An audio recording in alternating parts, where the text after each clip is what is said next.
సకల ఆశీర్వాదములకు కాండభూతుడా యేసు ప్రభువానికి వందనాలు, స్తుతులు, స్తోత్రాలయ్యా. ఈ ఉదయకాల సమయంలోనైనా మరి పాటలు పాడి స్తుతించి కీర్తించున్నాము. చెప్పిన సాక్ష్యం బట్టి మీ నామానికి మహిమ చెల్లిస్తున్నాం ప్రభువా. అలాగే ఆరాధనలో మీరు మా మధ్య ఉన్నందుకు నేను మీ నామాన్ని సృష్టించి కృపను బట్టి ఉన్నారు. అలాగే నీ వాక్యాన్ని చేయించుండగా నీ బిడ్డనైనా నన్ను మరుగుపరిచి నీ ఆత్మ నా నుంచి కూడి వచ్చిన బిడ్డలతోనూ నాతోనూ మీరు మాట్లాడి బలపరచమని యేసుక్రీస్తు నామములో ప్రార్థించి అడిగి పొందుకున్నాను తండ్రి. హల్లెలూయా. చదువుకున్న వాక్యాన్ని మనం గమనించినట్లయితే ఆదివారం తెల్లవారుజామున తాము సిద్ధపరిచిన సుగంధ ద్రవ్యములు తీసుకుని సమాధి ఎందుకు వచ్చి, చూడండి, ఆదివారం అంటే మూడో రోజు, శుక్రవారం రోజున ఆయన శిలువలో మరణించారు. రెండో రోజు శనివారం, మూడో రోజు ఆదివారం. ఈ మూడో రోజున ఉదయాన్నే యేసు ప్రభువుని వెంబడించిన స్త్రీలు ఆయనకి ఎంతో దగ్గరగా ఉండి ఆయన చెప్పిన మాటలు విని ఆయన వెంబడించి ఆయనకి ఆతిథ్యం ఇచ్చి ఆయనకు ఆహారం ఇచ్చి ఎంతో ప్రేమించినటువంటి బిడ్డలు వీళ్ళు అదొక క్లిష్టమైన సమయం. అది ఆ రోజుల్లో యేసు ప్రభు వారి యొక్క శిలువ మరణము ఎట్లాంటి పరిస్థితి వచ్చిందంటే, ఆయన వారు అని తెలిస్తే పట్టుకెళ్ళి లోనేసేసి నానా ఇబ్బందులు పెట్టే పరిస్థితి అది. ఎందుకంటే యావత్తు ప్రభుత్వము ప్రజలు కూడా యేసు ప్రభు మీద తిరుగుబాటు చేసిన సమయం అది. అలాంటి పరిస్థితిలో యేసు ప్రభు నావాడు అని చెప్పడానికి ఎవరు ముందుకు వచ్చేవారు కాదు. దానికి ఉదాహరణ ఏంటంటే, యేసు ప్రభుని ఎంతో ప్రేమించిన పేతురు దూరంగా పారిపోయాడు. ఎక్కడ నేను ఆయన శిష్యుడును, ఆయన వాడునంటే నన్ను కూడా తీసుకెళ్లి బంధిస్తారేమో అనే భయం కలిగిన రోజు సమయం అది. అలాంటి సమయంలో మరి స్త్రీలు వెళ్ళటము ఒక రకంగా సంతోషించే విషయమే, కానీ బాధపడే విషయం కూడా. యేసు ప్రభు దగ్గరికి వెళ్ళటము సంతోషించే విషయమే, కానీ ఈ సంఘటన బాధపడే విషయము. ఏంటి బాధపడే విషయం అంటే, యేసు ప్రభు వారు ఆయన సజీవుడిగా భూమి మీద ఉన్నప్పుడు ఎన్నోసార్లు బోధించారు. ఏమన్నారు? నేను యెరూషలేముకి వెళ్తున్నాను, యెరూషలేముకి వెళ్ళి మరి మీ అందరి నిమిత్తమే నేను సిలువలో శిక్షణ అనుభవిస్తాను. పోయి దుఃఖం చెప్పుకున్నాం కదా. నన్ను అవమానిస్తారు, నిందిస్తారు, ఉమ్ములు వేస్తారు, పిడిగుద్దులు గుద్దుతారు, కొరడాలతో కొడతారు, నన్ను హింసిస్తారు, నేను చనిపోతాను, మళ్ళీ 3 దినాన తిరిగి లేస్తానని 3 సువార్తలు స్పష్టంగా చెప్పారు. ఆయన నేను తిరిగి లేస్తాను, 3వ దినం తిరిగి లేస్తానని ఎంతో స్పష్టంగా చెప్పారు. మనం చూసుకుంటే లోక 18:37, మార్కు 10:34, మత్తయి 20:19 3 రిఫరెన్స్లో కూడా యేసు ప్రభు నేను తిరిగి లేస్తాను అని చెప్పారు. తిరిగి లేస్తానని చెప్పిన మాట మరి వినకుండా విన్నారా? విన్న మాట చెవులో పెట్టుకోలేదో తెలీదు. 3వ రోజున ఎందుకు వెళ్ళారంటే, వీళ్ళు కొన్ని సుగంధ ద్రవ్యాలు, అంటే ఒక శరీరం కుళ్ళిపోకుండా వాసన కొట్టకుండా ఉండే కొన్ని సెంటులు, సుగంధ ద్రవ్యాలు తీసుకుని వెళ్ళి ఆ శరీరానికి పూయడానికి వెళ్ళారు. వీళ్ళు ఎలా మెచ్చుకోవాలో అర్థం కావట్లేదు. అలాంటి పరిస్థితుల్లో సాహసం చేసి ప్రభు సన్నిధికి వచ్చినందుకు ఆనందించాలా, లేదంటే ఒక విలువైన అత్తర్ని తీసుకొచ్చి అక్కడ వారు రాస్తున్నందుకు సంతోషించాలా? లేదు, ఆయన మాట వినలేదు, ఆయన మాటలు అర్థం చేసుకోవట్లేదు, ఆయన మాటల హృదయం లేవనే దాని గురించి బాధపడాలో అర్థం కావట్లేదు. మీకు అర్థమైందన్నమాట. యేసు ప్రభు సుస్పష్టంగా చెప్పారు, నేను శిలువలో మరణిస్తాను, 3వ దినం తిరిగి లేస్తాను అన్నారు. కానీ మీరు ఏం చేశారు? వెళ్ళి 3వ దినాన్న ఆయన లేవడు, ఆయన అలాగే అంటాడు, ఆయన లేవడు అలాగే అంటాడు, కానీ ఇవన్నీ ఉత్తుత్తి మాటలే. కాబట్టి ఎంతైనా మనం ప్రభు భక్తులం కదా, ఉదయాన్నే వెళ్ళి మన పని మనం చేసుకొస్తాము అని వాళ్ళు వెళ్ళి ఆ దేహానికి కొంచెం అత్తరు రాద్దాం, సెంటు రాద్దాం అని సుగంధ ద్రవ్యాలు తీసుకెళ్ళారు. ఇది చాలా బాధ కలిగించే విషయము. ఆ రోజు సంఘటనే కాదు, ఈరోజు అలాగే ఉంది. యేసు ప్రభువుకు టెన్షన్గా, ఫార్మాలిటీగా దేవుని సన్నిధికి వస్తున్నాము, మంచిదే. లోకం అభ్యంతరం పెడుతున్నా, లోకం మనం నిందిస్తున్నా, లోకం ఏమంటున్నా కూడా అవన్నీ వ్యతిరేకించి దేవుని సన్నిధికి వస్తున్నాము, దేవుని సన్నిధిలో ఉంటున్నాము, ప్రార్థన చేస్తున్నాము, ప్రార్థన చేయించుకుంటున్నాము. కానీ దేవుని మాటలు మాత్రము మన హృదయంలోకి చేర్చుకోవట్లేదు. దేవుని మాటలు మాత్రం మన హృదయంలోకి చేర్చుకోవట్లేదు. ఇది కూడా బాధ కలిగించే విషయమే కదా. ఆనాడు వారు ఎలా చేస్తారో ఈనాడు మనం ఎలా చేస్తున్నాము. ఆదివారం ఉదయం మాటలు వింటాము, ఆ గేటు దాటిన వెంటనే, ఆ వీధి దాటిన వెంటనే అన్ని కూడా మర్చిపోతున్నాము. ఏది కూడా పాటించట్లేదు. మనం కూడా అలాగే ఉన్నాం సంగతి మర్చిపోకూడదు. కాబట్టి యేసు ప్రభు నమ్ముచున్న మనము ఆయన పునరుద్ధాడని, ఆయన తిరిగి లేస్తాడని మరి వారి నమ్మినట్టుగా మనం కూడా నమ్ముతాం. దేవుని స్తోత్రము, హల్లెలూయా. కాబట్టి యేసు ప్రభు తిరిగి లేచినటువంటి ఆ గొప్ప సంఘటన అది. కాబట్టి ఈ రోజున మనం మాట్లాడుకునే చాలా విషయాలు ఉన్నాయి. యేసు ప్రభు సర్వశక్తి కలిగిన దేవుడు, అవునా కదండి? సర్వశక్తి కలిగిన దేవుడు, అవునా కదా? ఎంతో చెప్తే చెప్పండి. యేసు ప్రభువుకి సాధ్యమైనది ఏది, సాధ్యం కానిది ఏది కూడా లేదు. ఆయన సర్వశక్తి కలిగిన దేవుడని ఎంతలో నమ్ముతారో చేయొద్దండి. హల్లెలూయా, హల్లెలూయా. దేవుని స్తోత్రం. ప్రయత్నించండి. ఇది ఎంతవరకు? ఈ చర్చి వరకైనా, ఈ వీధి వరకైనా, చివరి వరకైనా? వెరీ గుడ్, దేవుని స్తోత్రం. కానీ బాబు తులుక్కు పడతాడండి. బాబు తులుక్కు పడతాడు. ఏమీ చేయలేడు. ఆయన చేతకానివాడు, శక్తి లేనివాడు. వెళ్ళి ఆ సెంటర్లో సాగి ఉంటాడు. ఎంత ఆవిదు కట్టుకొచ్చాడు. ఎంతమంది కాళ్ళకు, ఎంతమంది మొలకు, ఎంతమంది చేతులకు తావిదులు లేవు? ఏ ప్రభు శక్తిమంతుడు కాదా? నీ బిడ్డలను ఆ దురాత్మల నుంచి, ఆ గాలి నుంచి, ఆ ధూళి నుంచి ప్రభు రక్షించలేడా? వింటాం మాటలు అనుసరించము. వింటాం మాటలు కానీ జీవితంలో అనుసరించము. ఎస్, ఆ మాట అబద్ధం కాదు. మిమ్మల్ని నిందించాలని, మిమ్మల్ని బాధపడాలని, నొప్పించాలని నా ఉద్దేశం కాదు. ప్రభు యొక్క శక్తిని మీరు గుర్తించలేకపోతున్నారు. ప్రభు యొక్క శక్తిని అనుభవించలేకపోతున్నారు. దేవుని స్తోత్రం, హల్లెలూయా. యేసు ప్రభు మరణాన్ని జయించడం అంటే, నేను ఒక ప్రశ్న వేస్తాను మీకు. ఇప్పుడు కూడా మీకు కాంప్లికేటెడ్ ప్రశ్నే. దేవుని స్తోత్రము. యేసు ప్రభు యొక్క శిలువలో మరణించినటువంటి మరణాన్ని జయించిన విజయము, అది ఎవరి విజయము? నా ప్రశ్న మీకు అర్థమైందా? మళ్ళా వేస్తున్నాను. యేసు ప్రభు శిలువలో మరణించి తిరిగి లేచాడు. జయము, విక్టరీ, మరణాన్ని జయించాడు. ఈ విజయము ఎవరిది?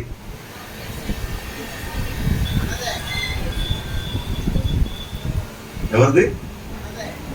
అదే మీకు చెప్పండి. కొంచెం పాస్టర్ గారు ఏం చెప్పినా మంది మమ్మల్ని ఇరికించేస్తారని.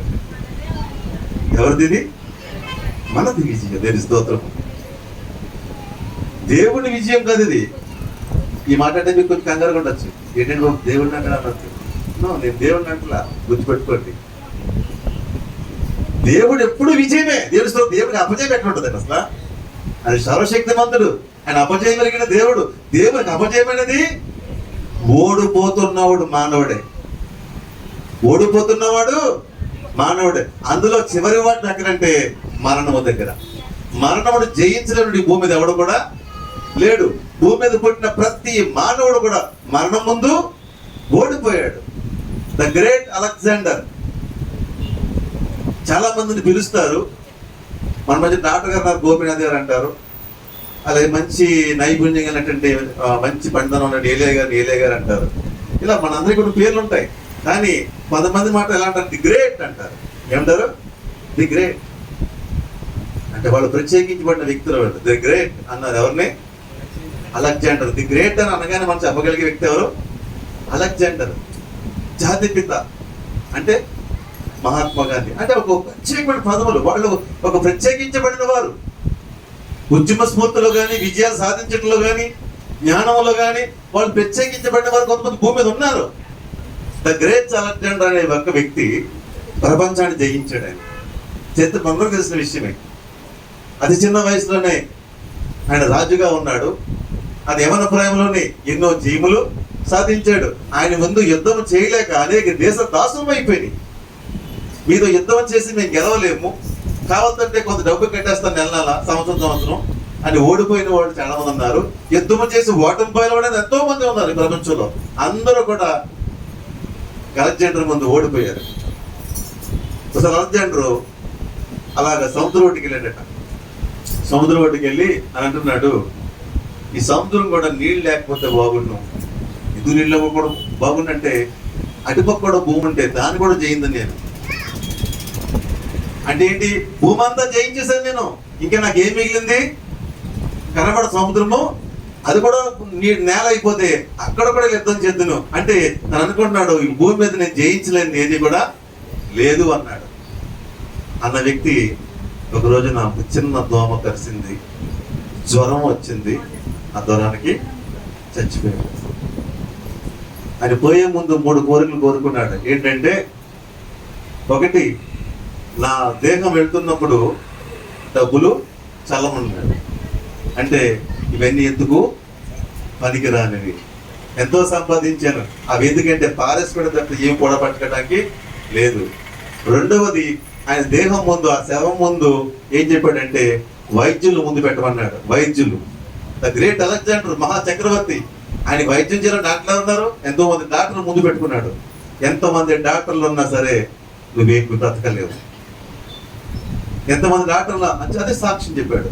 3వ పని చేయమన్నాడు, ఈ యొక్క శవపేటికలో వచ్చి 2 కన్నాలు పెట్టండి, ఆ కన్నాలు నా చేతులు బయటికి పెట్టండి, ఆ చేతులాగా ఓపెన్ గా పెట్టమన్నాడు. ఆయన చివరి వీలునామా రాసాడు. చివర ఎందుకు, ఒట్టి చేతులతో వచ్చాను, ఒట్టి చేతులతోనే వెళ్ళిపోతున్నాను. ది గ్రేట్ అనబడ్డాను, కానీ నా జీవితం గ్రేట్ కాదు.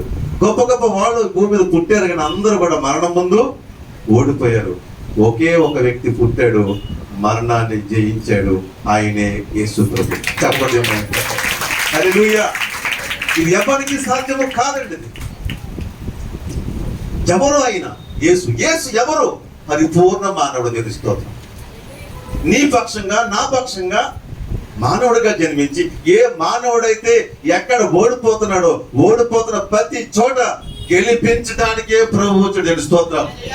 అది ఉద్యోగమైన, వ్యాపారమైన, కుటుంబమైన, చివరికి ఎవరు జయించిన మరణమైనా సరే నీ పక్షంగా ఆయన భూమి మీదకి వచ్చాడు, జయించి మనకి జయ జీవితాన్ని ఇవ్వడానికి వచ్చాడు. దేవుడి స్తోత్రం. కాబట్టి యేసు నిన్ను నన్ను గెలిపించాడు. దేవుడి స్తోత్రం. నిన్ను నన్ను గెలిపించిన ఈ గొప్ప జైతనాన్ని లోకానికి ప్రకటిద్దాం. దేవుడి స్తోత్రం. ఒక సైంటిస్టు, ఆయన పేరు నాకు తెలియదు కానీ విన్నాను. ఆయన ఏంటంటే ఆత్మీయ ఏదో పేరన్నాను, గుర్తులేదు నాకు. ఆయన ఒక సిద్ధాంతం కనుగొన్నాడు. సైంటిస్టులు కూడా కనుగొంటారు, వాళ్ళే కనిపెట్టరు. అర్థమైందండి? కనుగొంటారు తప్పితే వాళ్ళు సృష్టించేది ఏది ఉండదు. వాళ్ళు సృష్టించరు, కానీ సృష్టించబడ్డదాన్ని వాళ్ళు కనుగొంటారు అంతే, దేవుడిచ్చిన జ్ఞానం బట్టి.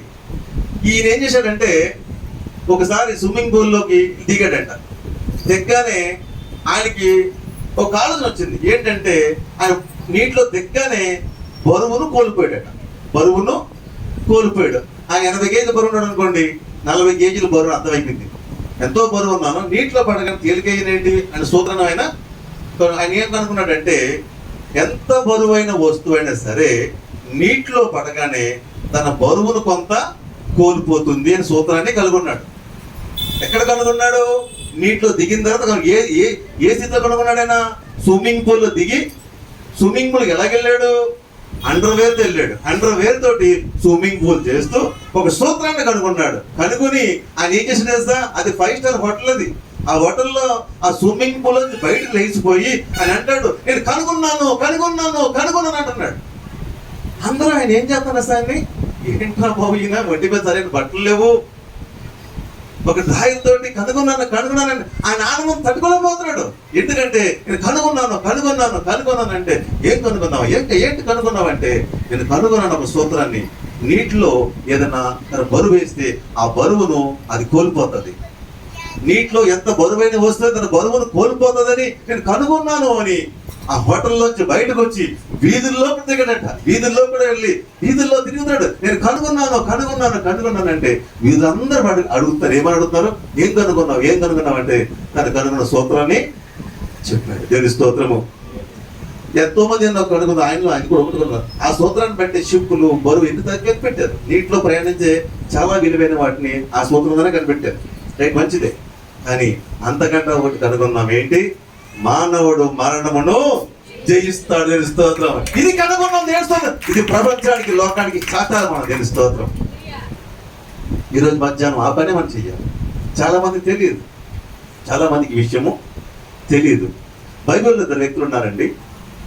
ఇద్దరు ఎవరంటే, ఒకరు సద్దూకయ్యులు, ఒకళ్ళు పరిసయ్యులు. బాగా గుర్తుపెట్టుకోండి. ఒకళ్ళు ఎవరు? సద్దూకయ్యులు, ఒకళ్ళు పరిసయ్యులు. ఇందులో వీళ్ళు ఎవరంటే, మరణము లేదని క్షమించండి, పునరుద్ధానం అంటే లేదని చెప్పేవాళ్ళు ఎవరు? సద్దుకైలు. పునరుద్ధానం ఉందని చెప్పేవాళ్ళు పరిసయ్యులు. రెండు గుర్తుపెట్టుకోండి, చాలా ఇంపార్టెంట్ విషయం. హల్లెలూయా. మళ్ళీ నేను చెప్తున్నాను, మళ్ళీ అక్కడ మిస్టేక్ జరగవచ్చేమో. పునరుద్ధానం లేదని చెప్పేవాళ్ళు ఎవరు? సద్దుకైలు. మళ్ళీ నేను రిపీట్ చేద్దాం విషయం ఉంటుంది, అర్థమైందా? మరి ఏ టీం చెప్పాలి. మరణం లేదని చెప్పేవాళ్ళు ఎవరు? మరణం ఉందని చెప్పేవాళ్ళు. ఓకే, ఇది క్లారిటీ వస్తుంది. ఇప్పుడు బి టీం. మరణం లేదని చెప్పేవాళ్ళు ఎవరు? సార్.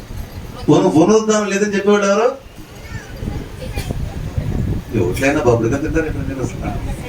మాట్లాడదు అసలు. అమ్మాయి చూసుకొని మీ ఇంటి ఎలా మాట్లాడదని చెప్పాలి నాకు. ఏం చెప్పాలి? సద్దుకైలు ఏమంటారు? పునరుద్ధానము. Okay, right. పరిశీలి ఏమంటారు? రైట్. ఇప్పుడు సీటీ. సద్దుకైలు ఏమంటారు? పునరుద్ధానం లేదంటారు. పరిశీలు ఉందంటారు. Very good. అసలు పునరుద్ధానం అంటే ఏంటి? పునరుద్ధానం అంటే యేసు ఒక వ్యక్తి చనిపోయిన తర్వాత ఇంక బ్రతకడు, అదే లాస్ట్. ఇంకా ఈ భూమి జీవించిందే జీవితం, ఇంకా మళ్ళీ ఇంకొక జీవితం ఉంది, మళ్ళీ ఇంకొక జన్మ ఉంది అనేది లేదు. అది ఎవరి వాదన? సద్దుకైల వాదన. పరిశీలి ఏమంటారంటే లేదు లేదు, చనిపోయిన తర్వాత మళ్ళీ ఇంకొక జీవితము ఉంది, అది దేవునికి శిక్ష కావచ్చు లేదా మరొక జన్మ కావచ్చు, మొత్తానికి చనిపోయిన తర్వాత మాత్రం మనకు ఒక జన్మ ఉందని చెప్పేవాళ్ళు పరిశీలు. మనకి ఏ జన్మ లేదు, ఉన్నది ఒకటే ఒక జన్మ, ఆ జన్మ అని చెప్పేవాళ్ళు ఎవరు? సద్దుకైలు. అంటే ఈ భూమి మీద తిను, తాగు, సుఖించు, ఇష్టానుసారంగా బతుకు, ఏం చేసినా ఈ భూమి ఈ జీవితమే, ఇంకా మళ్ళా ఇంకో జీవితము లేదు అనేది సద్దుకైల వాదన. ఇంకొక జీవితం ఉంది అనేది పరిశీల వాదన. దేవుని స్తోత్రం. ఈ రోజున నేను మిమ్మల్ని అడుగుతున్నాను, మనం చనిపోయి తిరిగి లేస్తామా లేవమా?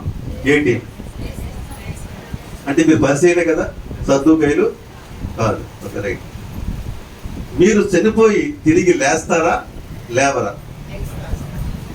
ఇది సగం పరిశీలి, సగం శాస్త్రం. చెయ్యొద్దన్నా మా బాబు, చెయ్యొద్దు కూడా రోడ్డే పని. సంఖ్యలో చిరిగిపోతేమో చెయ్యొద్దు.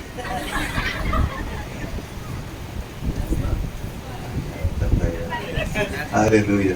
మీరేంటి పరిస్థితికి ఏంటి? నాకు ఏం చేయట్టు మరణం తర్వాత జన్మ ఉందని కదా. ఓకే, పరిస్థితి మీరు రైట్. ఓకే, ఎక్కువ టైం తీసుకోవట్లేదు. రైట్. ఓకే, మరణం తర్వాత ఇంకొక జన్మ నమ్ముతున్నారు కదా. చెయ్యొద్దని మీరు బాప్తిసం పొందారా? మీ అర్థట్లేదు, మీరు దించేమండి, ఎందుకంటే మళ్ళా నేను మళ్ళీ మిమ్మల్ని ఇబ్బంది పెట్టినట్టు అవుతారు. ఇంకొక జన్మ లేదన్న వాళ్ళు అయితే మీరు బాప్తిసం తీసుకున్నట్లు లెక్క. అంటే మీరు ఎవరు? సద్దుకైలు. అదవుతుందా? మీరంతే, నేను ముగ్గురు చెప్పక్కర్లేదు. అదవుతుందా? ఇంకొక జన్మ ఉంది అని నమ్మేవాడు ఎవడైనా సరే పరిసయుడు. ఓకే, ఇక్కడ పరిసయుడు, సద్దుకైయుడు వీళ్ళిద్దరు వాదనలు మాత్రమే. ఏదో ఉందంటారా లేదంటారు.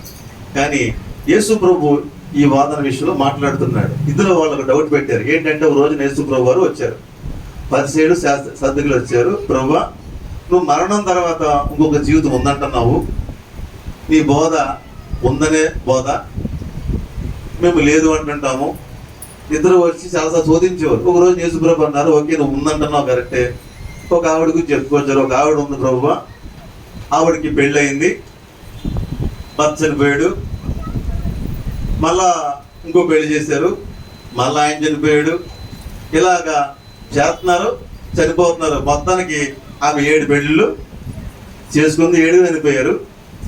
ఇప్పుడు చనిపోయిన తర్వాత దేవుని రాజ్యంలో ఎవరికి భార్యగా ఉంటుంది? ప్రశ్న. చనిపోయిన తర్వాత దేవుని రాజ్యంలో ఎవరికి భార్య ఉంటుంది? నువ్వు నిజంగా చనిపోయిన జన్మం ఉందన్నావంటే దీనికి జవాబు చెప్పారు, ప్రభునేశారు. ప్రభు చెప్పిన ఆన్సర్ ఏంటంటే, ఈ తర్వాత బైబిల్ తీసుకోండి, నేను చెప్పుకుని వెళ్ళిపోతున్నాను, నా మాట అనగనగా కథలు కాదు, అర్థమవుతుందా? ప్రభు చెప్పిన మాట ఏంటంటే, పరలోకంలో పెళ్లికి ఇవ్వటం కానీ పెళ్లి చేసుకోవటం కానీ ఉండదు. అక్కడ స్త్రీ అని పురుషుడని భేదము లేదు.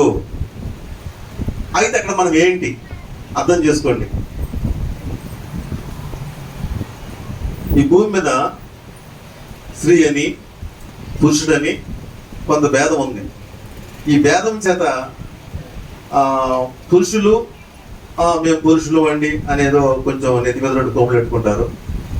కొంతమంది ఏమో మేము స్త్రీలని కొంచెం ఏదో ఉంటుంది. ఇదేమో వద్దు, పురుషులు అని చెప్పి నన్ను కోములు పెట్టుకోలేదు, స్త్రీలు అని చెప్పి తలదించుకోవాలి. ఇద్దరు పాత్రలు, దేవుడు చేసిన పాత్రలు అంతే.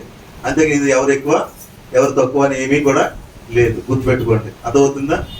ఇక మూడవ విషయం ఎవరంటే స్త్రీ కానీ పురుషుడు కానీ కొంతమంది ఉన్నారు. వారిని ఏమంటారంటే నపుంసకులు అని బైబిల్ పిలుస్తుంది.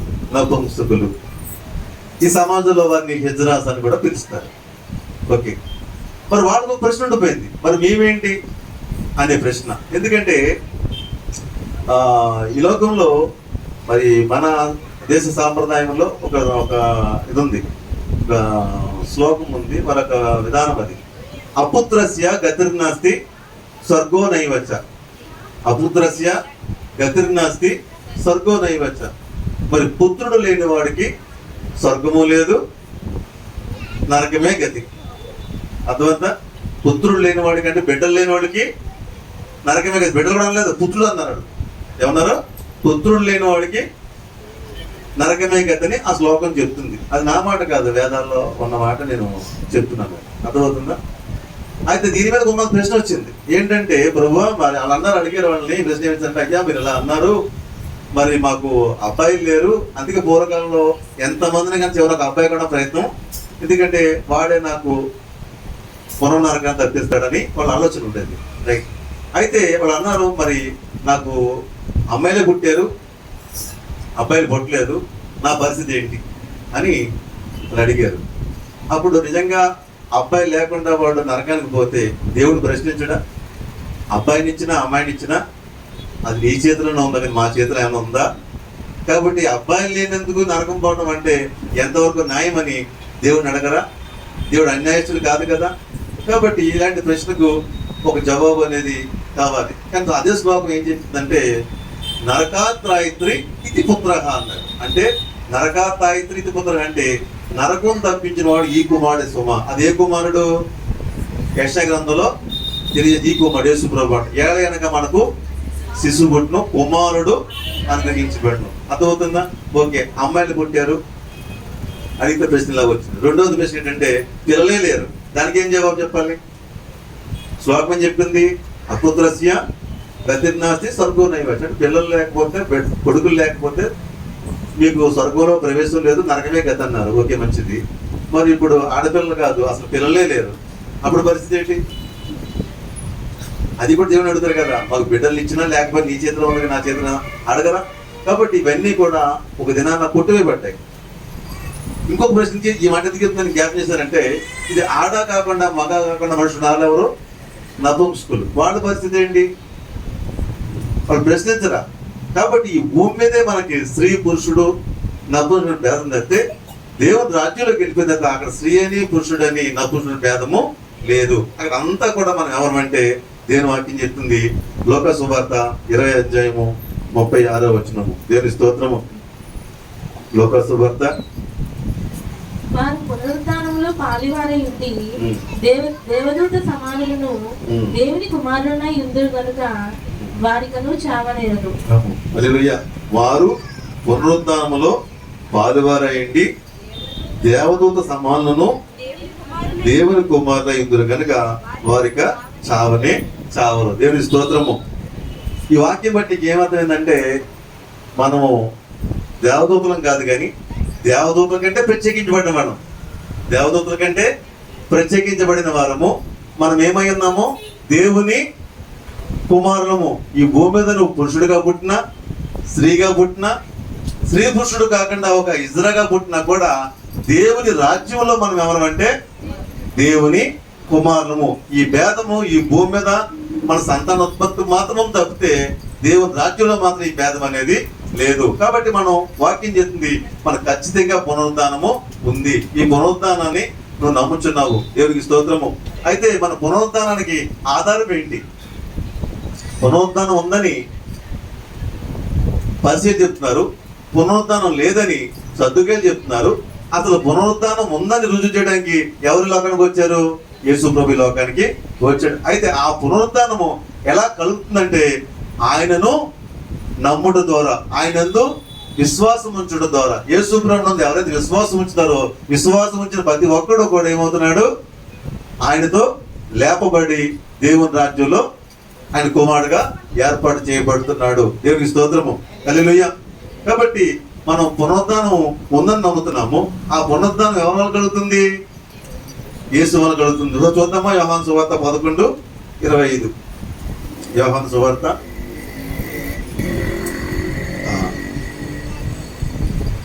కొంచెం వెనకాల చోటు పాపగా వచ్చాయి, మనం కొంచెం చిన్నగా వచ్చి ముందుకు వచ్చారు. ఆయన కూర్చో మొదలు. అందుకు యేసు, పునరుద్ధానమును జీవమును నేనే, నా యందు విశ్వాసం ఉంచువాడు చనిపోయినను బ్రతుకును. హల్లెలూయా. వాక్యం చెప్తుంది. అందుకు యేసు, పునరుద్ధానమును జీవమును నేనే, నా యందు విశ్వాసం ఉంచువాడు చనిపోయినను బ్రతుకును. దేవుని స్తోత్రము. ఇప్పుడు మనం ఏం విశ్వసించాలి? యేసు ప్రభు వారు నా కొరకు ఈ లోకానికి దిగి వచ్చారు, మానవ శరీరాన్ని ధరించుకున్నారు, ఆయన నా పాపములను ఆయన భరించారు, నా శిక్షను ఆయన అనుభవించారు, ఆయన కాచిన పరిశుద్ధ రక్తంతో నా పాపములన్నీ పరిహరించబడుతున్నాయి, ఆయన శిలువలో మరణాన్ని జయించి 3వ దినాన్ని తిరిగి లేచారు అని ఎవరైతే విశ్వసిస్తారో, నమ్ముతారో, నమ్ముచున్న ప్రతి ఒక్క వ్యక్తి కూడా ఏమవుతారంట? పునరుద్ధానంలోకి ప్రవేశిస్తున్నాడు. దేవుని స్తోత్రము. విశ్వసించవలసిన మాట అది. కాబట్టి ఎవరైతే ఆయన శిలువ మరణం నమ్ముతారో, ఆయన కాచిన రక్తం ద్వారా పాపాలు పరిహరించబడతాయో, ఎవరైతే ఆయన తిరిగి లేచి నమ్ముతారో, వారి జీవితాలు ఏమవుతాయి? దేవుని రాజ్యంలోకి వెళతాయి. దేవుని స్తోత్రం. కాబట్టి మనం పునరుద్ధాన శక్తి కలిగిన వాళ్ళము, మనం పునరుద్ధానము కలిగిన వాడు. దేవుని స్తోత్రము. కాబట్టి ఇక్కడ ఒక విషయాన్ని మీకు నేర్పిస్తున్నాను. ఇది చాలా ప్రాముఖ్యమైన విషయము, నేర్చుకోండి. మరి యోహాను ఉంటుంది,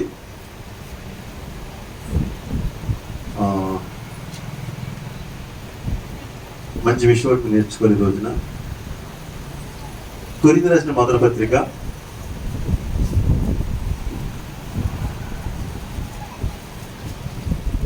1 రోజున మనకి ర్యాలీ ఉంది కాబట్టి కొంచెం త్వరగానే ముగిస్తున్నాము. కొరింథీయులకు రాసిన మొదటి పత్రిక 6వ అధ్యాయము. కొరింథీయులకు రాసిన మొదటి పత్రిక 6వ అధ్యాయం.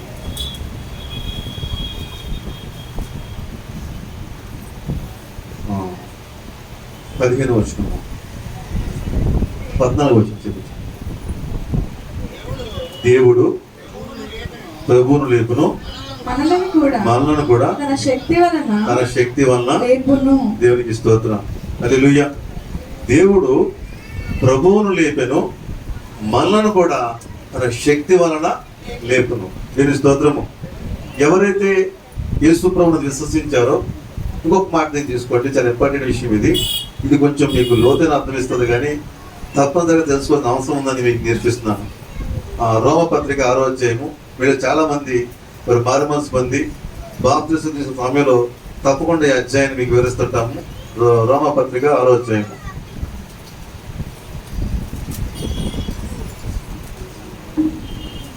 రోమపత్రిక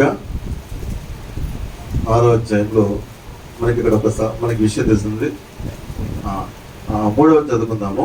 క్రీస్తు యేసులోనికి బాప్తిసం పొందిన మనందరము ఆయన మరణంలోనికి బాప్తిసం పొందుతామని ఎరుగురా. కాబట్టి తండ్రి మహిమ వలన క్రీస్తు మృతులలో నుండి ఎలాగు లేపబడెనో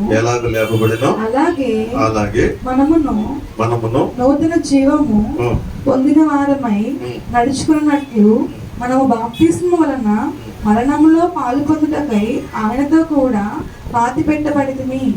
మరియు ఆయన మరణం యొక్క సాదృశ్యమందు ఆయనతో ఐక్యము గలవారమైన ఎడల ఆయన పునరుద్ధానము యొక్క సాదృశ్యమందును ఆయనతో ఐక్యము గలవారమై ఉందుము. దేవునికి స్తోత్రం. ఇక్కడ ఒక ప్రాముఖ్యమైన విషయం ఏంటంటే, ఒక క్రొత్త విషయము, నేర్చుకోవాల్సిన విషయం, తెలుసుకోవాల్సిన విషయము. ఇక్కడ ఎంతమంది బాప్తిసం తీసుకొని చేయొద్దండి? బాప్తిసం తీసుకున్నాడు. Very good. దేవుని స్తుతించండి. మనమందరం కూడా యేసు ప్రభు మరణాన్ని జయించి ఎలా తిరిగి లేచాడో దానికి మనము సాదృశ్యంగా లేపబడ్డాం. వినండి, రెండవ రాకడలో లేపబడటం కాదు, మనం ముందుగానే ఈ జనంలోంచి ఈ జీవితంలో ఒక కొత్త వ్యక్తి మనలోంచి లేపబడ్డాడు. మీరు అర్థం చేసుకోండి, కొంచెం లోతైన విషయం అర్థమవుతుందా మీకు? ఎప్పుడైతే నువ్వు మారు మనసు పొందినప్పుడు ఆయన మరణంలోనికి నువ్వు బాలు భాగస్వామి అయ్యేవో, రేపు చెప్తున్న వాక్యము, ఆయన మరణంలోనికి మరణం యొక్క సాదృశ్యమందు ఐక్యం కలగండా, ఆయన పునరుద్ధానం యొక్క సాదృశ్యమందు ఐక్యము అంటే నువ్వు మరణాన్ని నమ్మావు, ఆయన పునరుద్ధానాన్ని నమ్మావు. నమ్మిని నువ్వు మరణంలోకి వెళ్ళావు. అందుకే బాప్తిస్మం వెనక్కి పడుకోబెడతాను. వెనక్కి ఎందుకు పడుకోబెడతావు అంటే, చనిపోయిన ఎలా పడుకోబెడతారు? వెనక్కి పడుకోబెడతారు. మనం తిరిగి లేపుతాము, పైకి లేపుతాం. ఆ లేపబడిన నీవు సాధారణంగా లేవలేదు. ఇది గుర్తుపెట్టుకోండి. భాషలో ముంచేశారండి, పైకి లేపేశారంటే దాంట్లో అర్థం లేదు, దాంట్లో ఒక శక్తిని గుర్తించట్లేదు. ఇక్కడ వాక్యం చెప్తానంటే ఇది దేవుని శక్తి వలన లేపబడ్డావు. దేవుని లేపబడ్డావు, దేవుని శక్తి వలన. అర్థమవుతుందా? లేపబడిన నీవు దేవుని శక్తితో లేపబడ్డావు. అంటే నువ్వు పునరుద్ధానమందు సాదృశ్యమయ్యావు కాబట్టి, ఐక్యమయ్యావు కాబట్టి, నువ్వు శక్తితో లేపబడిన నీవు ఒక ప్రత్యేకమైన వ్యక్తివి. దేవుని స్తోత్రం. అర్థమవుతుందా? నీవెవరు? ఒక ప్రత్యేకమైన వ్యక్తివి. నువ్వు సామాన్య వ్యక్తివి కాదు. నీలో అసాధారణమైనటువంటి శక్తులు ఉన్నాయి. అసాధారణమైనటువంటి ఒక ప్రత్యేకమైన జీవితం కలిగి ఉన్న. దేవుని స్తోత్రం. అర్థమవుతుందా? యేసు ప్రభు తిరిగి లేచినప్పటికీ అంతకుముందు జీవితం చాలా తేడా ఉంటుంది. అర్థమవుతుందా? ఆయన అదృశ్యుడిగా ఉంటాడు, కొన్ని సందర్భాల్లో ప్రత్యేకంగా కనబడతాడు, చాలా ప్రత్యేకంగా ఉంటుంది. కాబట్టి కొన్ని గుణాలు ఆయనలో మనకు వస్తాయి. ఇప్పుడు అది మనం గుర్తించలేకపోతున్నాము. అంటే లేపబడిన వ్యక్తిలో ఒక శక్తి కలిగిన వాడు పైకి లేపబడ్డాడు. ఏ శక్తితోటి? పునరుత్థాన శక్తితోటి. నువ్వు లేపబడాలంటే యేసు ప్రభు లేపబడ్డాడు. లేపబడినప్పుడు కొన్ని ఆటంకాలు ఉన్నాయి. ఏం ఆటంకాలు ఉన్నాయి? బండ అనేది ఒక అడ్డుగా ఉంది. అర్థమవుతుందా? సమాధి ఓపెన్ అయింది, బండ తొలగిపోయింది. ఇవన్నీ క్లియర్ అవుతాయి నువ్వు లేపబడ్డప్పుడు. దాన్ని ఉపయోగించుకోవాలి. ప్రభువారు ఆయన లేపబడినప్పుడు నాకు ఎక్కడే బాగుంది సమాధి పెట్టలో అనుంటే ఆయన అక్కడే ఉంటాడు. ఆయన ఆ మాట ఆయన అవమానపరచట్లేదు. మీకు అర్థం చేసుకోండి. సమాధి పెట్టి ఓపెన్ అయిపోయింది. ఆయన నెక్స్ట్ చేసే పని ఏంటి? పైకి లేవాలి. అక్కడి నుంచి బయటకు వస్తున్నాడు. బయటకు వచ్చాక ఏం ఓపెన్ అవుతుంది? రాయి ఓపెన్ అవుతుంది. ఓపెన్ అవగానే బయటికి వచ్చేస్తాడు. ఆయన చేసాడు ఆల్రెడీ. ఇక మనమే చేయట్లేదు. మనం ఎక్కడ ఉన్నామంటే ఆ సమాధి పెట్టి ఫీలింగ్లోనే ఉండిపోతున్నాము. అది మీకు చెప్తాను, వేరే చెప్తానండి. రెండోది ఏంటంటే మనకు అడ్డుగా ఉన్న వాటిని తొలగించుకోలేకపోతున్నాం. అర్థమైందా? ఈ రోజు చెప్పాలంటే నువ్వు దేవుని సాక్షిగా, దేవుని బిడ్డగా నువ్వు వాడబడాలి. కానీ నువ్వు ఇంకా కొన్ని వాటిలో బంధించబడి ఉండిపోయావు. నువ్వు బయటికి రావటం లేదు. ఆ బంధకాల మధ్యన అక్కడే ఆగిపోయావు. దేవుడు తన శక్తి చేత నిన్ను పైకి లేపుతున్నాడు. అర్థమవుతుందా? లేపబడింది తేలికైపోతుంటది. నువ్వు తేలిక అవ్వట్లేదు. నువ్వు ఇంకా చాలా భారాలు కలిగి ఉన్నావు, చాలా బరువులు కలిగి ఉన్నావు. ఆ బరువులతో, ఆ భారాలతో నువ్వు లేవలేని స్థితిలో కనబడుతున్నావు. నువ్వు లేవాలి. ఏంటి లేవాలంటే ఈ భూమి మీద చాలా బంధకాలు ఉంటాయి. భర్త, భార్య, బిడ్డలు, కుటుంబం, వ్యాపారం, ఉద్యోగం, చాలా బంధాలు ఉంటాయి. లేవనట్లేదు. కానీ వాటి ఉన్నప్పటికీ కూడా వాటిలోంచి నువ్వు పైకి లేవాలి. మనం లేవలేకపోతున్నాం. ఇంతసేపు కూడా నా భార్య, నా భర్త, నా బిడ్డలు అక్కడే ఆగిపోతున్నాం. కాబట్టి దేవుని శక్తిని మనం చూడలేకపోతున్నాం. అర్థమవుతుందా? మనం బయటికి లేవాలి. లేవకపోతే అర్థం కాదు. ఎందుకు లేవని చెప్తానేనండి, సూక్ష్మంగా చెప్తానేనండి. బరువైనదే కానీ తేలిగ్గా మారిపోతుందట. బరువైనది తేలిగ్గా మారిపోద్ది. అది పొడుపు కదా కానీ వాస్తవం చెప్తామేనండి. మీరు చెప్పండి ఏంటి? బరువైందే కానీ తేలిగ్గా మారిపోద్ది.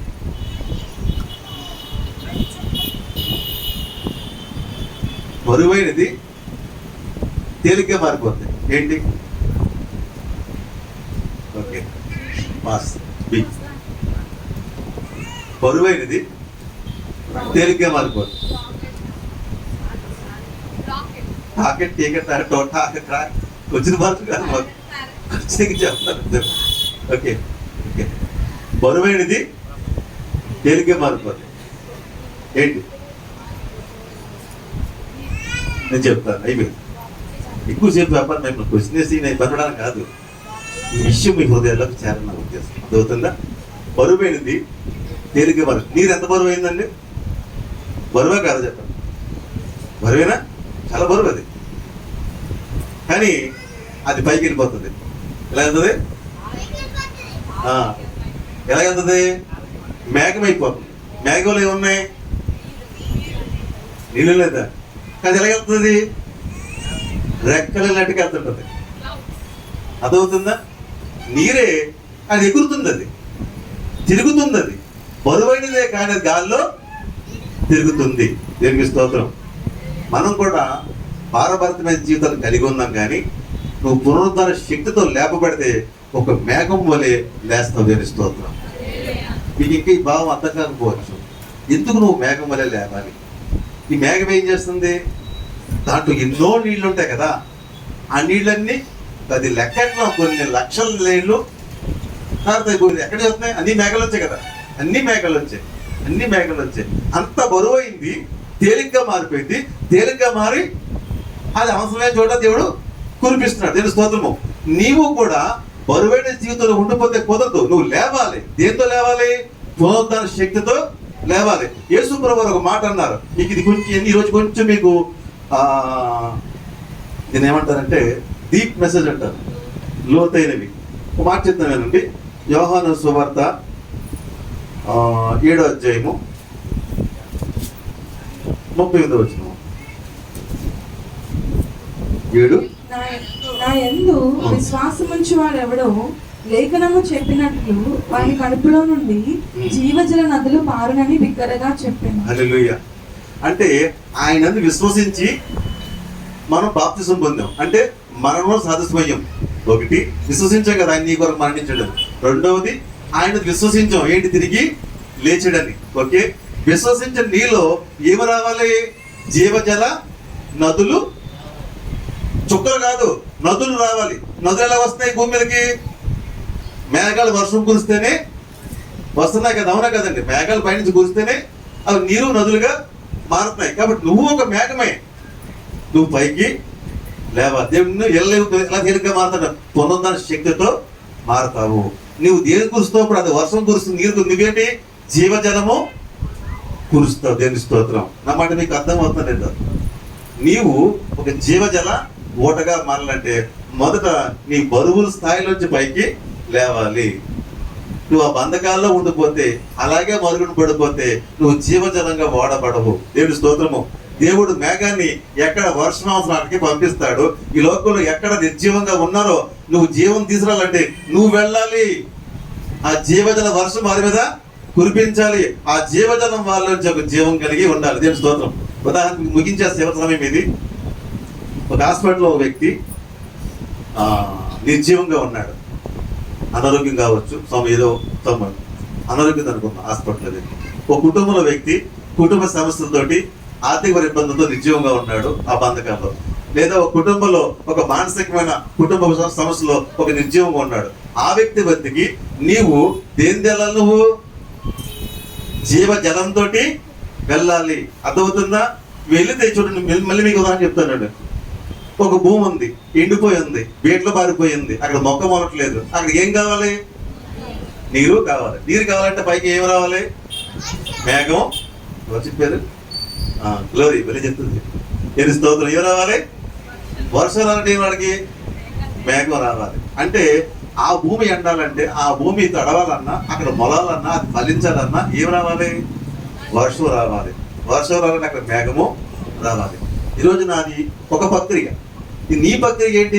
నేను కూడా జీవజల నదులము. నీవు కూడా కొన్ని చోట్లకి వెళ్ళాలి. ఎక్కడికి వెళ్ళాలి? దేవుడు లేక ఎండిపోతున్న భూముల దగ్గరికి వెళ్ళాలి. సంతోషం సమాధానం లేకుండా ఎండిపోతున్న హృదయాల దగ్గరికి వెళ్ళాలి. అనారోగ్యంతో బాధపడిపోతున్న వారి వద్దకు నువ్వు వెళ్ళాలి. మరణ భయంతో ఉన్న వారి వద్దకు నువ్వు వెళ్ళాలి. ఎలాగ వెళ్ళాలి? దేవుని మేఘముగా వెళ్ళాలి. అక్కడ ఏం కురిపించాలి? జీవజల నదులు నీలోంచి కురిపించాలి. అంటే ఎలా వస్తాయి? కడుపులోంచి. కడుపులో జీవజలు ఎలా వస్తాయి చెప్పండి? ఎందుకు ప్రభు చెప్పాడు? కడుపులో ఎలా వస్తాయి జీవజల నదులు? ఆడు కడుపులో ఎన్ని మాటలు ఉన్నాయమ్మా అంటారంట. ఆడు కడుపులో మాటలకనే వస్తున్నాయి. మాట్లాడేది నోరే, కానీ మాటలకనే వస్తున్నాయి కడుపులోంచి. అంటే నీ కడుపులో ఏ మాటలు రావాలి? జీవం కలిగిన మాటలు రావాలి. దేవుని స్తోత్రం. జీవం కలిగిన మాట ఇందాక సాక్ష్యం చెప్పి సహోదరు చేస్తారు అచ్చయ్య గారు, పాస్ గారు ఏం పలికినా జరుగుతుంది, నేనేమీ లేదు. జీవం కలిగిన మాట దేవుని స్తోత్రం. అవేంటవి అంటే నువ్వు విశ్వసించిన వ్యక్తివైతే, నువ్వు లేపబడిన వ్యక్తివైతే, దేవునితో ఓడబడిన వ్యక్తిగా మారిపోతే కనుక నువ్వు ఏ ఇంట్లోకి వెళ్ళి ఏ శుభవచనం పొందుతావో అది జరిగి తీరుతుంది. నేను స్తోత్రం. మేఘం కురిసిందంటే వర్షం ఫలించవలసిందే కదా. భూమి ఎండిందంటే తడిసిందంటే ఏమవుతుంది? ఫలములు కలవాలి కదా. కాబట్టి నువ్వు ఎక్కడికి వెళ్తావో అక్కడ ఏమవ్వాలి? జీవము రావాలి, అక్కడ నిర్జీవము పోవాలి. ఈ మాట అర్థమైనా చేయొద్దండి అంటే ఏదో భాష మొహమాటకి ఇస్తారా? అర్థమవుతుందా? కాబట్టి నీ కడుపులోంచి ఏ మాటలు రావాలి? జీవం కలిగిన మాటలు. అమ్మా చచ్చిపోతానేమోనమ్మా, అవునమ్మా పోతావమ్మా, పోయిలాగే ఉన్నావు అంటావా? నువ్వు జీవం కలిగితే ఏమంటావు? ఏమంటావు? నువ్వు బాగుంటావు, నేను స్వస్థపరుస్తాడు, నీకు ఆరోగ్యం వాళ్ళు పరిగెడతావు. దేని స్తోత్రం. మన చర్చిలో పద్మగారు ఎక్కడ ఉన్నారు? పద్మ గారు అమ్మగారు తీసుకొని నీకు ఇవాళ లేరు, వచ్చింది ఊరికి. పండు ముసలావిడి చర్చిలో ఉండాలి, అందరూ కూడా చర్చిలో అందరూ ఉండాలి, యవనస్తులు ఉండాలి, పిల్లలు ఉండాలి, వృద్ధులు కూడా ఉండాలి. అది ఆశీర్వాదం. ఈ పండు ముసలావిడ మంచి మంచి వయసు ఆవిడ, సంతోషిస్తున్నాను చూసి. ఆవిడ ఒకసారి నాకు ఫోన్ చేసి ఎప్పుడో 2 సంవత్సరాల కింద అనుకున్నాను, మాస్టర్ గారు గుండె దడ్డ కొడేసుకుంటుందండి, అడగట్లేదా? వయసు 80 దాటుకుంటుందమ్మా, 80 దాటానే కదా, పైన కదా, 80 దాటున్నాయి, పైన ఇంకెక్కువ ఉండొచ్చు. రైట్. గుండె దడ్డగా అడిగి వస్తుందండి, నాకు ఏం అర్థం కావట్లేదండి అంటానమ్మా. మీకేం కాదు, మీకేం కాదు, మీరు బాగానే ఉంటారు. ఇదిగో మా అమ్మాయి ప్రెగ్నెన్సీ జరుగుతుంది కదా, మీరు గౌన్ పుట్టు పట్టుకొస్తారన్నాను. అప్పటికే మా అమ్మాయికి 3 నెలలు 4 నెలలు వెళ్తుంది. మా అమ్మాయికి ఏం పట్టుకొస్తా అని చెప్పి ఆ టైలర్ గౌన్ పుట్టుకుని పట్టుకొస్తారని నవ్వుతుంది. నేను బతుకుంటానంటే అప్పుడు మీరు బతుకుంటారు తెలుస్తారు, మీరు బ్రతికి ఉంటారు, మీకు ఏమీ కాదు, గుండెల్లో నొప్పి ఉండదు, ఏం భయం ఉండదు అని చెప్పగలిగాను. నిజమా భాష? నిజమేంటి, మీరు బాగుంటారు. మళ్ళా మా పాపకు అబ్బాయి పుడతాడు, ఇప్పుడు చక్కగా డ్రెస్ పట్టుకొస్తారంటే నిజమా? అవునా కదా? ఆవిడ వెనకాల సాక్ష్యం. ఏమైంది? అలాగే దేవుడు అద్భుతంగా అబ్బాయి పుట్టాడు, డ్రెస్ పట్టుకొచ్చి తీరుస్తారు. మోస్తా చెప్పడం అయిపోతాం. ఈ మాట ఏంటిది? జీవం కలిగిన మాట. అంటే ఈ జీవం ఎక్కడ వస్తుంది? మన కడుపులో వస్తుంది. ఈ కడుపులో రావాలంటే యేసు విశ్వాసము కలిగి ఉండాలి. నువ్వు జీవం నీళ్ళ బరువులు కొన్ని తెగిపోవాలి. నువ్వు ఇంకా ఆ బంధకు ఈ బంధకు బరువుల్లో మునిగిపోతుంటే జీవం కలిగిన మాట నీ నుంచి రావు. నువ్వు ఒక మేఘంగా మారాలి, కొన్ని బంధకాలు తెంచుకోవాలి, కొన్ని పరిస్థితులు విడిపోవాలి. దేవుని కొరకు ప్రకటించే వ్యక్తిగా, దేవుని కొరకు దీవించే వ్యక్తి నువ్వు మారాలి. దేవుని స్తోత్రము. ఇది ఒకటి కాదు, ఇలాంటి ఎన్నో వ్యక్తుల నుంచి చెప్పగలుగుతాను. ఇది ఒకటి కాదు. పొద్దున్న అంటుంది మళ్ళీ అడ్వాన్స్ గా ఆవిడిచ్చేస్తుంది. ఏమన్నా చేస్తా ఇస్తారు ఏమన్నంటే, నిన్న అదే మాట, ఆర్ట్స్ గారు మొన్న రాదన్నా మీకు చెప్పారు, బాగానే ఉన్నానండి అంత. ఏమవుదమ్మా మరి మీ అమ్మాయి మీ మనవరాలు ఇల్లు కడుతున్నా ఎక్కడ? రాయగడలో. గోపురసింగ్ ఎప్పుడు వెళ్దామన్నా? ఆవిడ అంటుంది గోపురసం కాదండి, ఇజ్జుబో పెళ్ళి అవుతుంది కదండి, ఇజ్జుబో పెట్టి అమ్మాయికి డోనట్ కొత్తటాడు. విశ్వాసం పెరిగింది. దేవుని స్తోత్రం. ఇది జీవం గల మాట. అర్థమవుతుందా? పౌలు భక్తుని అన్నారు, ఏంటి పౌలు గారు అలా అయిపోయారు అన్నారు. ఏంటి అలా ఫోన్ అలాగ ఉండేవారు, ఎలా అయిపోయారు అంటే పౌలే ఉన్నాడు, మా బాహ్య పురుషుడు క్షీణించున్నాను, మా అంతర్య పురుషుడు దినదినము వర్ధిల్చున్నాడు. లోకంలో సాతాను కుట్ర గుర్తుపెట్టుకోండి, సాతాను కుట్ర గుర్తుపెట్టుకోండి. మిమ్మల్ని కలవని అంటాడు, అదేంటమ్మా అలా అయిపోయారు. ఒకడొస్తాడు. రెండో వ్యక్తి అంటాడు, అదేంటయ్యా అలా అయిపోయావు అంటాడు. అంతే మన డౌట్, మళ్ళీ ఏదో అయిపోతుందని. అది మూడో వ్యక్తి అంటే మనం నాకు కన్ఫర్మ్ అయిపోతాయి. ఏం చెప్పాలి నువ్వు? నిజమేనండి, నాకు అలాగే ఉంది అన్నావా? పడిపోయావంటే ఏం చెప్పాలి? నేను బాగున్నాను, ఇంకా బాగున్నాను, ఇంకా బాగుందని తెలుస్తోందా చెప్పాలి. ఈరోజు జీవం నీకే రావాలి తెలుస్తోందా. అంతేగాని అవునండి అని వద్దు. నువ్వు బాగుంటావు, ఇంకా బాగుంటావు, ఇంకా బాగుంటావు తెలుస్తోందా. ఈ మాటలు పలగాలంటే ఆయన జీవం నీలో ప్రవచించాలి తెలుస్తోందా. పౌలదే అన్నాడు, మా బాహ్య పురుషుడు క్షీణించున్నాడు, మా అంతర్య పురుషుడు దినదినము వర్ధిల్చున్నాడు. ఈ లోపల చాలా మంది నన్ను అంటారు, ఇప్పుడు అదేంటి అలా అయిపోయారు, నేను బాగున్నానండి, ఈ గడ్డి కదా ఎలా తేడా కనపడుతుందేమో, నేను బాగానే ఉన్నాను నేను స్తోత్రం అన్నప్పుడు నువ్వు బాగుంటావు. అంతేగాని వారి మాటకే నువ్వు దిగాలైపోతే ఇంకా పాడైపోతావు. వద్దు, నీలో జీవం ఉండాలి. నీ జీవం మాట అనేక జీవంలోకి తీసుకురావాలి. ఈ మాట పలకండి. ఎవరి యందు? యేసునందు. ఆయన నిన్ను శక్తితో లేపాడు. యేసుని లేపిన దేవుడే నిన్ను కూడా తన శక్తితోటి లేపాడు. ఆ శక్తి కలిగిన మాటలు నువ్వు పలకాలి. దేవుడి స్తోత్రం. మనం పలకలేకపోతున్నామంటే ఇంకా కొన్ని బంధకాల్లో బంధించబడ్డాము. ఆ బంధకాల నుంచి బయటికి రావాలి. దేవుని మహిమ వరకు మనం బలమైన పాత్రగా ఉండాలి. పునరుద్ధరణ శక్తితో మనం ఉండాలని ప్రభు కోరుచున్నాడు. దేవుని స్తోత్రము. కాబట్టి లోకంలో ఎవరో చేయలేని పని యేసు ప్రభు ఈ లోకంలో చేశాడు. ఈ గొప్ప సువార్తను ఈ లోకంలో మనం మధ్యాహ్నం ప్రకటిస్తున్నాం. ఎప్పుడు చెప్పే విషయం నేను మనం చెప్తాను. ఉదయం సండే రోజు చెప్పాను, మళ్ళీ మీకు చెప్తున్నాను. ఇది నేర్చుకోము. ఎందుకు ఈ మాట చెప్తున్నానంటే తెలుసుకోగలుగుతారని మళ్ళీ చెప్తున్నాను. కొత్త వారు వస్తూ ఉంటారు కదా. ఒకసారి అంట యేసు ప్రభు గురించి ఒక వ్యక్తి బాగా విన్నాడంట. యేసు ప్రభు గురించి చాలా విన్నాడంట. ఆయన పేరు, ఆయన కీర్తి, ఆయన గొప్పతనము, ఆయన గురించి విని ఎంతో మంది ఆయన ఫాలో అయ్యారు, ఎంతో మంది ఆయన వెంబడిస్తున్నారు, ఎంతో మంది కొలుస్తున్నారు.